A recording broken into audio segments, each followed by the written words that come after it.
Jibril kemudian turun, diperintah Allah, Jibril turun temui Muhammad dan Abu Bakar itu.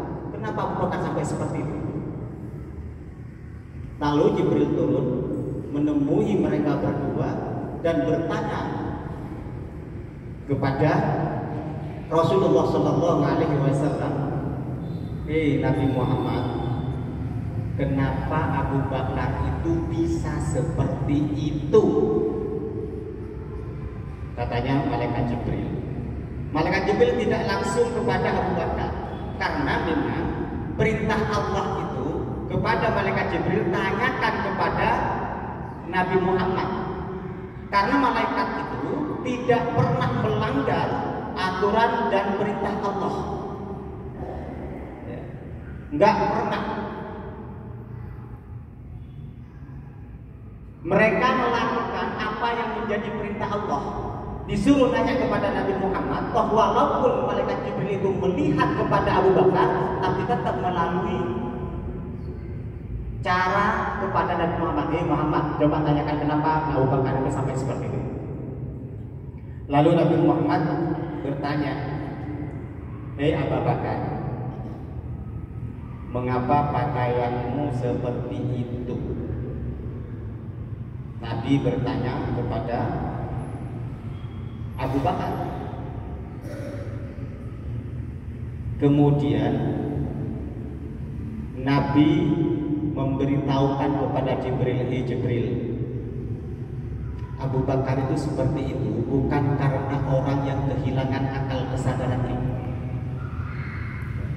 karena pakaiannya compang-camping lah, ya, seperti itu, bukan hilang kesadarannya, karena semua harta yang dimiliki itu sudah diinfakkan kepadaku untuk perkembangan dakwah Islam, sehingga tidak memperhatikan dirinya apa yang dia pakai dan apa yang harus dia pakai.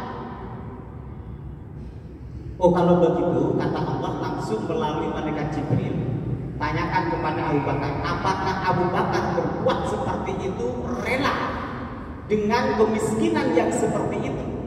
Abu Bakar itu orang yang terpandang itu di zamannya, tokoh Quraisy yang dihormati oleh kaumnya pada saat itu. Namanya bukan Abu Bakar. Ada yang tahu namanya, Bu? Pasti tahu, cuma lupa aja. Namanya Abu Bakar itu sebelum diganti Abu Quhafa. Abu siapa? Abu Quhafa. Orang Arab itu memang serba Abu. Ya, Abu Quhafa, Abu Thalib, Abu Lahab, Abu Jahal, Abu dan Abu yang lain. Indonesia juga sudah banyak sekarang yang jadi Abu. Nah, kenapa kok berubah menjadi Abu Bakar?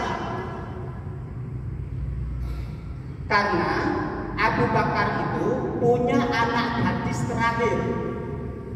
Namanya, ya ini namanya.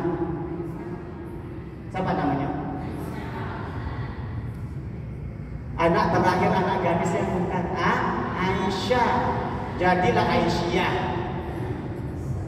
Ya, Aisyah jadi Aisyah. Kalau dibalik menjadi Aisyah itu dibalik siapa? Asia. Aisyah apa Asia?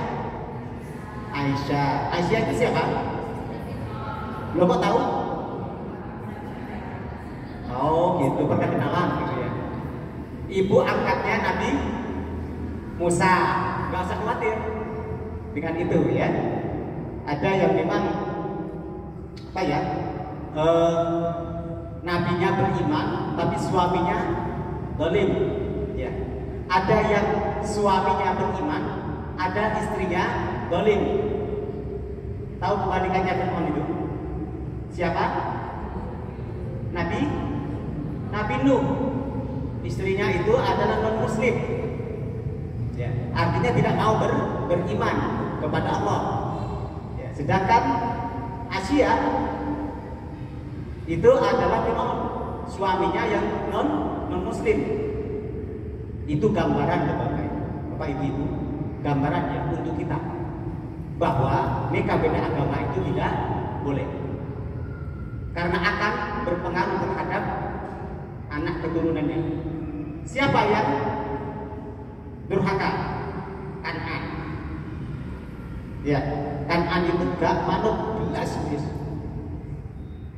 Saya sudah besar sekarang, gak usah diatur-atur. Ada yang punya putra putri, anak cucu yang seperti itu. Saya sekarang sudah besar, gak perlu diatur-atur. Ada? Ada. Nggak apa-apa, walaupun ngaku nggak apa-apa. Kita doakan mudah-mudahan segera tidak seperti itu. Kalau ada, kita sebagai orang tua bilang apa? Bilang apa? Anak cucu kita ada yang susah diatur seperti itu, atau bahkan mengungkapkan nggak usah ngatur-ngatur saya sudah dewasa. Ada yang seperti itu? Kalau ada yang seperti itu, kira-kira apa yang kita ucapkan? Subhanallah apa Masya Allah? Subhanallah. Jangan salah tempat. Orang lewat itu biasanya pintu, jangan lewat jendela, supaya tidak salah tempat. Kenapa? Kalau kita ucapkan subhanallah itu berarti kita tidak menghendaki seperti itu, karena memang sifat Allah itu tidak ada yang seperti itu. Tapi ketika kita mengungkapkan Masya Allah, seakan-akan kita mengatakan lanjutkan seperti itu. Lanjutkan terus. Ya. Oke, kembali ke cerita Abu Bakar. Abu Bakar jadi abu-abu itu apa? Apa artinya Abu Bakar itu? Ayahnya gadis.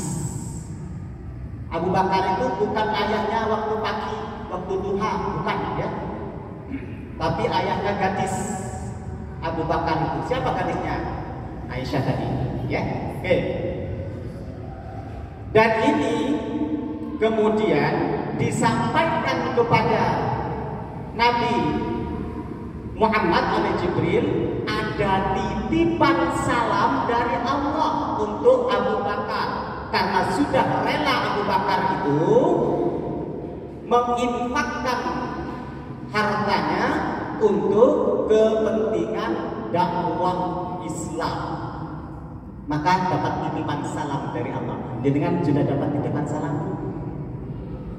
dapat dari mana? Tetangga, teman, kolega, gitu kan?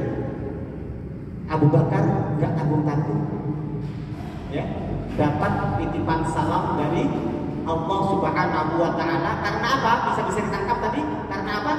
Karena sudah merelakan hartanya untuk kepentingan dakwah Islam, sampai-sampai dirinya itu tidak terawat. Kalau di malam misalnya, khususnya di tengah-tengah Ibu Aisyah ada yang seperti itu, kira-kira komentarnya apa? Kira-kira komentarnya apa? Nggak ada yang komentar, nggak mungkin kalau tidak berkomentar, ya. Tetapi nanti ibu harus ingat loh perjuangannya itu, Jo. Sampai wafat tidak punya tempat tinggal. Dalam sejarahnya itu tidak punya tempat tinggal. Semua hartanya itu diperuntukkan untuk dakwah. Lebih dari itu, kemudian ada orang yang tidak mampu ditampung, sampai-sampai wafat tidak membawa harta atau tidak meninggalkan harta. Dan harta nggak pernah dibawa dari siapa. Nggak usah percaya, karena harta itu harus dibawa mati. Buktinya hartanya Abu Bakar itu dibawa mati.